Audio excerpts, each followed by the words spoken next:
September 3వ తారీఖున జరిగే మహాధర్నా కార్యక్రమం ట్రాక్ మేల సమస్యలపై ప్రధానంగా 22-25 సమస్యలపై సెప్టెంబర్ 3న చేపట్టబోయే మహాధర్నా కార్యక్రమానికి రైల్వే నా ట్రాక్మెన్ సోదరులు అలాగే సోదరిమణులు మీరు తప్పకుండా విధిగా హాజరు కావాలి. ఎందుకంటే బ్రిటిష్ ప్రభుత్వంలో ఉన్న మాన్యువల్ను ఇప్పటి ప్రభుత్వాలు కూడా కొనసాగిస్తున్నాయి. అదే అదునుగా చూసుకొని అధికారులు మన మీద పనిభారం ఒత్తిడి చేయడం వల్ల అనేక రకాల డిసీజులు ఏర్పడుతున్నాయి, అనేక రకాల ఆరోగ్య సమస్యలు ఏర్పడుతున్నాం.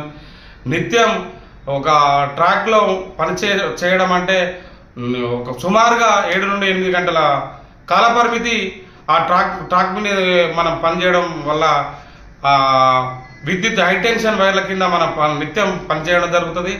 అలాగే కీమేను దాదాపు 16 కిలోమీటర్ల బీట్ కొట్టాలి. కాబట్టి అక్కడ ఉండబడే ఇప్పుడు కొన్ని లైన్లు అనేక లైన్లు పెరిగాయి, స్టాఫ్ తగ్గించిర్రు, రిక్రూట్మెంట్ లేదు. కాబట్టి పనిభారం ఎక్కువైంది, కార్మికులు తక్కువైంది. ఒక్కొక్క యూనిట్లో 30 నుండి 40 మంది చొప్పున కార్మికులు పనిచేస్తే ఇప్పుడు కార్మికులు 10 నుండి 5-6 చొప్పున పనిచేస్తున్నారు. దానికి మనకు రిక్రూట్మెంట్ పెంచాలి. అలాగే ఈరోజు మనం ధర్నా కార్యక్రమం దేనికి చేస్తున్నామంటే అనేక సమస్యలు, ఇలా ట్రాక్మెన్ పై అనేక ఒత్తిళ్లు, అనేక ప్రెషర్ల వల్ల వాళ్ళు విధిగా డ్యూటీకి రాలేని పరిస్థితులు, 2 రోజులు చేస్తే 3 రోజులు సిక్కులో పోయే పరిస్థితి ఉంది, కనీస వేతనాలు లేవు.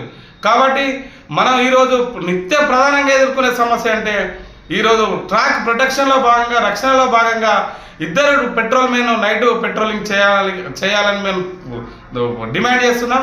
దానికి అనేక సమస్యలు చెప్తున్నారు. జంగల్ ఉంటేనే 2 పెడతాం, మెయిన్ లైన్లో కాబట్టి కొంచెం థిక్ ఫారెస్ట్ లైన్ కాడ ఒకటే పెట్రోల్ మెన్ పెడుతున్నాం అని చెప్తున్నారు.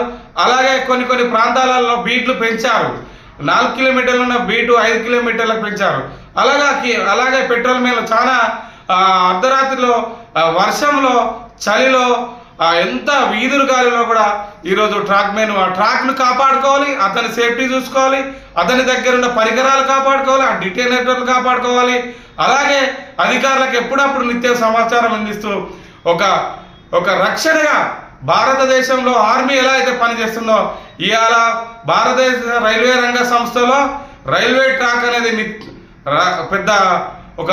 పెద్ద అది ట్రాక్. దానికి ఎన్నో వేల కిలోమీటర్లు ఉన్న ట్రాక్ను సేఫ్టీగా చూడ్చే బాధ్యత, ఒక చంటి పిల్లలా చూసుకునే బాధ్యత ఒక ట్రాక్మెన్కే సాధ్యమవుతుంది.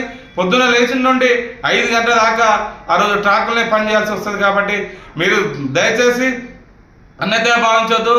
విధిగా తప్పకుండా మీరు సిక్కు పెట్టుకుంటారా, లీవ్ పెట్టుకుంటారా, అది ఎలాగైనా ఆబ్సెంట్ పెట్టుకుంటారా, తప్పకుండా మన ధర్నా కార్యక్రమం విజయవంతం చేయాలి. ఆ ధర్నా కార్యక్రమం మీకు ఇచ్చే పిలుపుకు మనము ధర్నా కార్యక్రమంలో డిఆర్ఎం ఆఫీసు దద్దరిల్లే విధంగా మనం ప్రొటెక్షన్ చేయాలి. కాబట్టి దయచేసి కార్మికులారా మీకు చేతులెత్తి నమస్కరిస్తున్నాను. మీరందరూ ఈ ధర్నా కార్యక్రమం విజయవంతం చేయాలని నమస్కారం.